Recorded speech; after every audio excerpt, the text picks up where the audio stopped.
So we've been getting some strike lines forming in New York, strikes forming in LA, and also in Atlanta, which has become a major production hub in the last several years. Like, think all of your favorite Marvel movies now, a lot of them are shot in Atlanta. And this, I took this clip from Variety. This is talking about how Disney has sent letters out to people.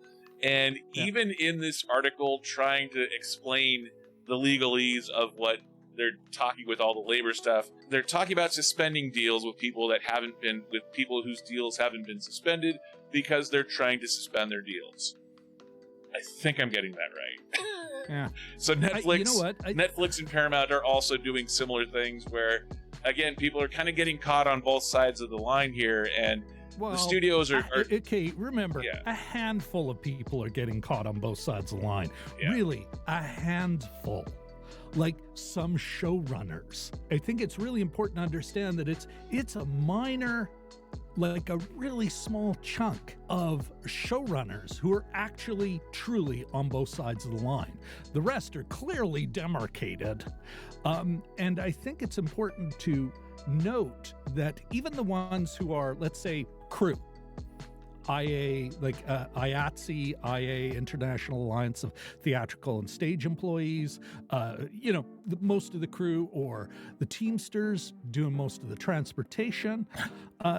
Those folks are, when that picket line shows up, they don't cross the line. Why? Because of solidarity. They're making that choice because they're like, you know what these guys are fighting over is going to affect me. And writers supported our, as we were ramping up for a strike. The Writers Guild of America is roughly 11,000 writers involved in this strike. Interestingly, though, the Directors Guild of America, the WGA, their deal starts negotiating next week, and the SAG, the Screen Actors Guild, their deal comes up next month. Oh yeah. So this is first time it's happened in maybe ever. Yeah, this like an industry-wide strike or lockout. The potential triple Yahtzee of work stoppages, for sure. And obviously, all of these things are affected by streaming. All of these things are affected by the pandemic and everything that was shut down for a while. But this is something. These issues are ones that have been coming for a very long time. The proliferation of reality TV, starting 20 years ago, was all about trying to not pay the writers. That was the whole reason. Why do you put on American Idol? Why do you put on all of these competition shows? Survivor. Well, you do it because you don't have to pay writers. Cheap television. Yes, it's cheap. It's cheap, dramatic television. Although I think some of it, one of the other reasons you have uptick in that was as much about the broadcast networks getting pressure at the time from cable. Streaming was barely anything. Cable and this idea, it's like we need something live for people to tune in, something that, we got to sit down and watch this. You can only put on so much sports. If you look back at the 50s, the country is a lot smaller than it is now, but you only had 3 channels, so ratings and viewership were a lot higher.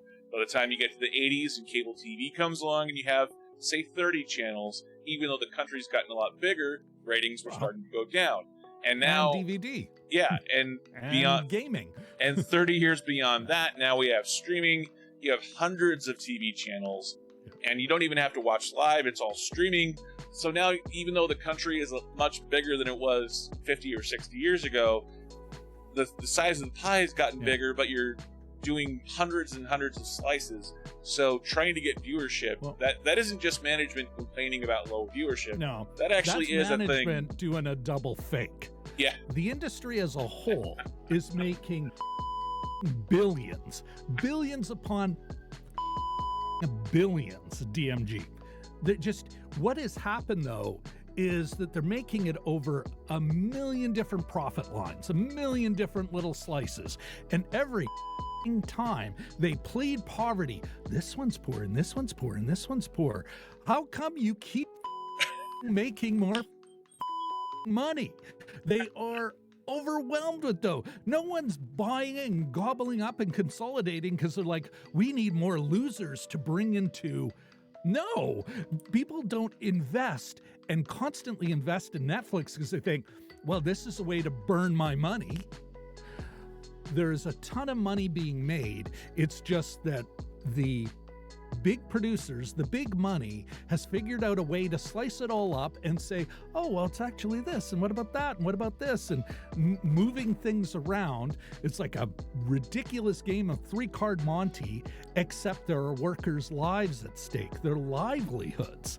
And I think that's really what the strike is over. It's about their ability to earn a decent living. And all these issues can be drilled down to that. You know, they struck over reality television because they said non-scripted ain't non-scripted. It is scripted. It is properly, it's drawn. They tell stories with it. These folks just don't make a union wage. And so, of course, they're more desperate, more, I liken it to, like most gig workers, like myself, forever the sword of Damocles over your head.